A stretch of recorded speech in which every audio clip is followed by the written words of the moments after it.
Question: is Pop by U2 a masterpiece? Well, I kind of have a love-hate relationship with U2. Um, Granted, I will say that they are a great live band and have a legacy of some great albums under their belt.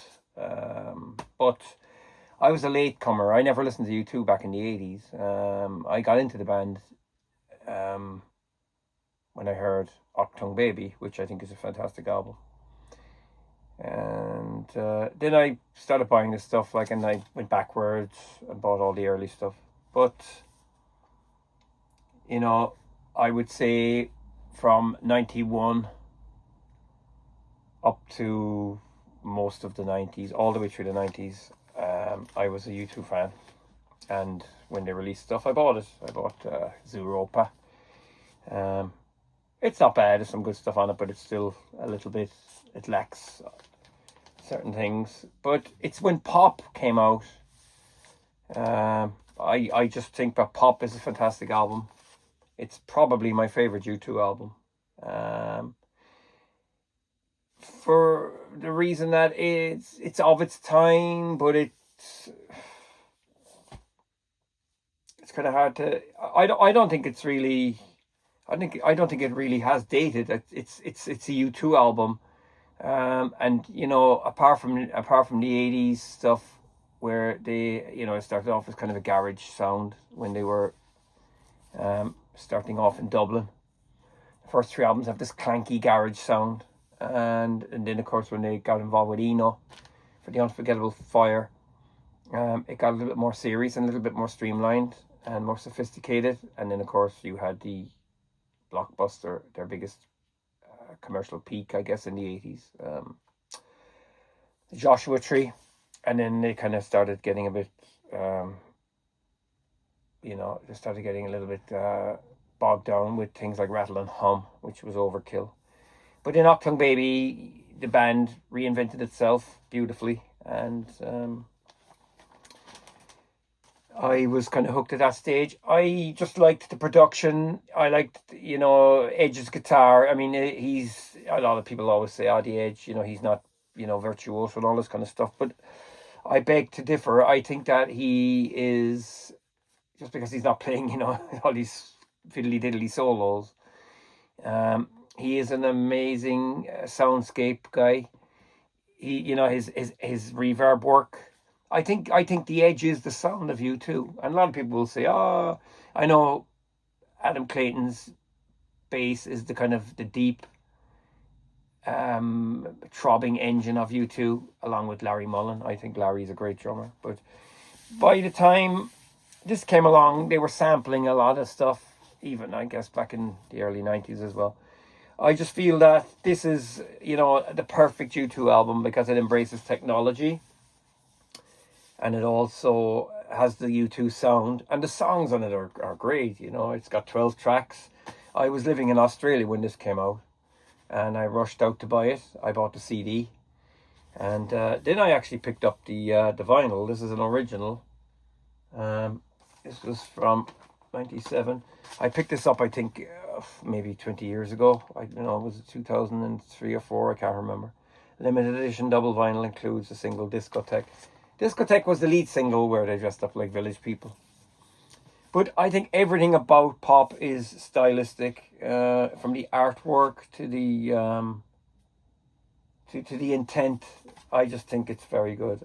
When it came out, the critics, of course, said they use God and Jesus a lot in every song. But U2 are Irish, and I think if you ever listen to Irish people, Jesus, Man United scored a goal, or God, I nearly got knocked down. So we use in Ireland, people, we put they put God and Jesus into the sentences and stuff like that, or Holy Mary, Mother of God. It's part of our thing, our culture, our speak.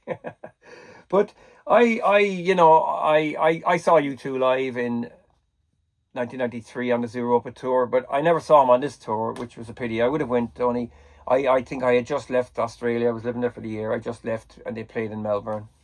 And I'm sure I would have went to that concert. I would have loved to win. But pop, I remember I enjoyed it all that year. I was in Australia for the whole year. I enjoyed it all that year. I listened to it. And, I think Discotheque is good. It's typical U2, It does sound like something from Octung Baby, I guess. But guitars in it again, it's nice. He's using wah-wah, and he's using these kind of scratchy... I think on this album as well, there's a kind of an element of scratching, and then, the way the DJ joins a band and stuff, although U2 didn't have a DJ live with them. But they're, the beats are big. There's definitely a Chemical Brother influence on it, without a doubt, But, the opener, Discotheque, it's a good song. And then, for me, Do You Feel Loved? I really like that one. The bass sounds almost like a fretless bass. It's very, very deep. The drums are sharp. They're kind of, it's got that high pink snare that Larry was famous for. I just think I love the kind of floating tremolo guitar in the track. And then, of course, my highlight, I think one of the best songs of the whole album is Mofo. And this is very electronic. It sounds almost like a helicopter taking off. It's got this throb. It's excellent. You know what I mean? I really like this one. I love the drums in it. They're massive. And of course the edge, I think he's using an Ebo or something. The guitar sounds like it's going at warp speed, and he's trying to control it and bring it back and stuff. It's just, have a listen to it. The lyrics are good. I think it's something I think about. I think it's about Bono's mother or something like that. Yeah, it's pretty good. I think it's a great song. I love cranking it. It's fantastic. And of course, like, that's, the bombast of the first side. Then you've got If God Will Send His Angels. Again, it's not a bad U2 track. You know what I mean? It's a little bit like trying to throw your arms around the world from Octung Baby. It's good. I like it. I love the way that the guitar solo comes in the middle, in this kind of hip hop rhythm almost. Very, very good. Staring at the Sun. It's all a little bit like Oasis, It's kind of almost an acoustic style ballad. Yeah, another great song. And then, of course, another one of my favorites is Last Night on Earth. I really love this. It's got a fantastic chorus. Again, it reminds me of something of What's the Story, Morning Glory. The chorus soars up, like, you know what I mean? It's got great drums, nice fluid bass line, and then, of course, the guitars are nice on it. But in the chorus, and then there's kind of a mid-section where it kind of like eases off, and then it comes back up again, and it's just a fantastic song. I think it's one of their best songs, And then after that we've got Gone. Kind of a slightly heavy, slow burning U2 track, but again, I like it. I think it's a pretty emotional, you know what I mean? And they got the Goodbye, and they a lot of the things they used to say in their earlier songs, like, they U2 always had that thing of, I'm gonna run to you, or walk away, and all this kind of stuff. It works though, you know what I mean? And then this is where the album gets a little bit strange. Miami. It's strange. It's even stranger than anything on Zeropa, which was kind of experimental. Love it. There's a great drum loop on it. And then, of course, like, there's a build-up. The beats are fantastic as well, you know what I mean? And then there's a build-up and bang. Like, the edge cuts loose with the guitar, heavy distortion. It's fantastic. And there's a ba-ba-ba, ba-ba-ba. It sounds like the Beach Boys, so it's pretty warped, like, And that's what I love. All this is pure U2, but, 1997 U2, which is kind of electronic. And then we have the Playboy Mansion. This is probably one of the songs on the album that annoys me. It's got this thing that goes meow, meow, like a kind of a slide or something, and the lyrics on it just annoy me. If this was not on the album, it kind of drags a little bit. It's typical Bono, if OJ was a drink. Oh, he's on about OJ Simpson. Naming out all, it's just a little bit, it's a bit cheesy, and it's not a great song. I don't really When will there be no time for crying? It's like, again, yeah, it wouldn't be for me. I just it's a shame. It's a weak song on the album. Maybe if it had different lyrics or something, I don't know. Then we start getting strange again. If you wear that velvet dress, that's pretty dark and dense. It's almost like somebody with a fetish. Very unlike anything U2 would do. But then again, it harks back to something they did 2 years before this called Passengers. And there was a song on that, Your Blue Room, Slug. It's actually, it's a bit experimental. I wonder if it did come from those sessions, I'm not sure. They did the soundtracks as Passengers with Brian Eno, who always made the band do kind of weird stuff, which I love. And then you've got Please. That's a tricky one. It's got a strange rhythm on it. It's a bit prog almost. And I think it's about Northern Ireland because the single had pictures of some of the key political figures from Northern Ireland when it came out. I like it. Like, it's slightly forced. But he sings it well. As well, Bono on this sings very well. He's got different, he's got the high voice that he continued from Octung Baby. He's doing different things with his voice, and he's got a very kind of clipped, gruff voice in some parts. His vocal on it, is really, he's in control. He's acting slightly as different characters, and that's what I like about it. You know what I mean? And then we've got the very last track, Wake Up Dead Man. And that's a kind of almost like a throwback to the late 60s. If you just listen to it, it could imagine helicopters flying, Vietnam kind of style movie. Wake Up Dead Man is, like Jesus, wake up and come back and help us. You know what I mean? It's a kind of a depressing kind of song about the state of the world. But, the first 6 songs are very strong. And then, of course, Gone Miami are great. And then, of course, Play by Mansion kind of ruins it for me. And then the last 3 songs are a little bit, they're not for everyone. They're a little bit experimental, I suppose, and a bit odd for U2. It would have been a fantastic 9-track album, I guess. 9 tracks would have been a blockbuster. But I think back then, everybody was putting 12 tracks in their albums to fill up CDs. It's roughly about an hour long. The band weren't happy with this. They said they rushed it, and they said they were even putting guitar dubs on when it was almost being mastered and stuff like that. I don't know. I think it's good. They actually did remix a couple of the tracks on their second Greatest Hits album, 1990 to 2002 or something like that. But I don't think the remixes do anything for the songs. The whole album is kind of a claustrophobic high-tech feel. I love the color as well there. It's great, you know what I mean? It's just a good album, overall. I think last week I must have played it. In the last 2 weeks, I think I played it in the car.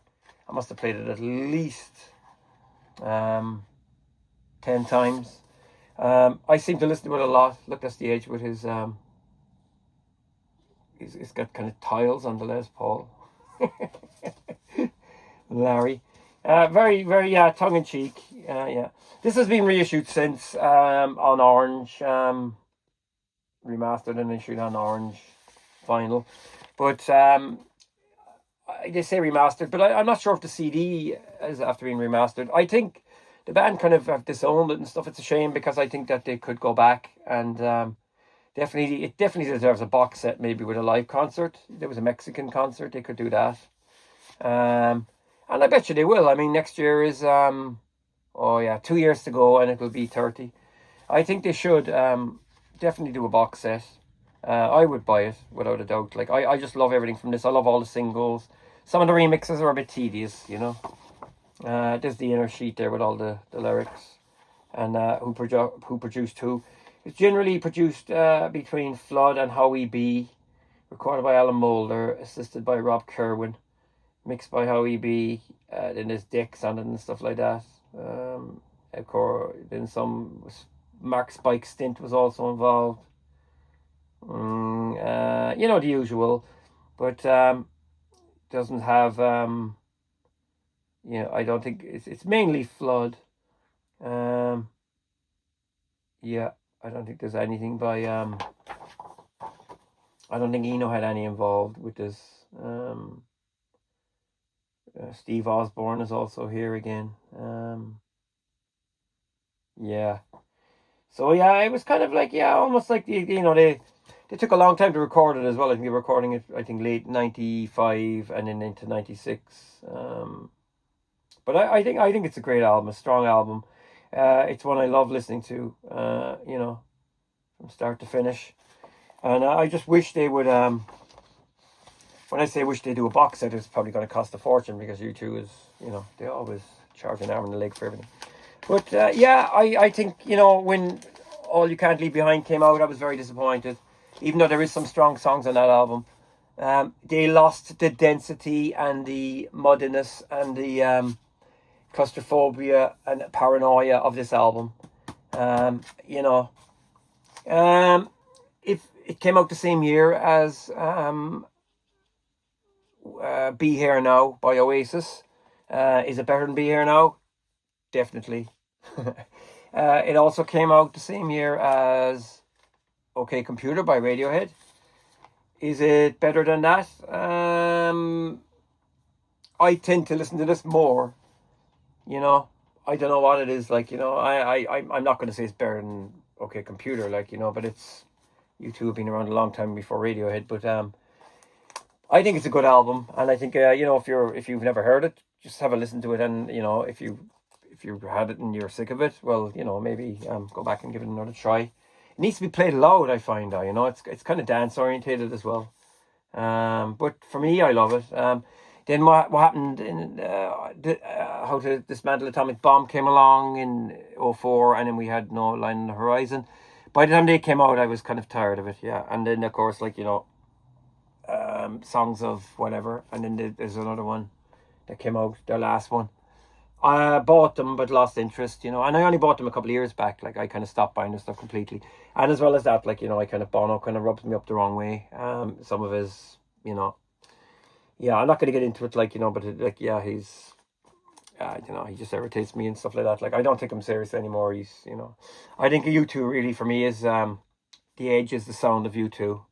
And then the rhythm section has always been inimitable, but Bono, the big pop star with the big mouth, yeah, I find it hard to take. I didn't listen to U2 for a couple of years, and then I got back into listening to this. I do like it. Yeah. So anyway, leave in the comment below what you think of this album. I love it. The band have kind of distanced themselves from it. And yeah, they've also distanced themselves from Zooropa. Now, Zooropa is flawed, I guess. It was meant to be an EP. It turned into an album. And I'm not going to get into it too much here. But it's always one when you listen to. You kind of you drift off halfway through side 2. But Zooropa itself is nothing to be. Babyface is it's kind of like what's that? It's Babyface is kind of like a B-side. No, it's actually quite good. It's interesting. It's a bit long though. It's kind of a rap with the edge. Lemon is amazing. Probably one of their best songs of the 90s. Stay Far Away So Close is another cracker. Crash Car, Some Days Are Better Than Others, First Time, Dirty Day, and then Johnny Cash and the Wanderer, and all that.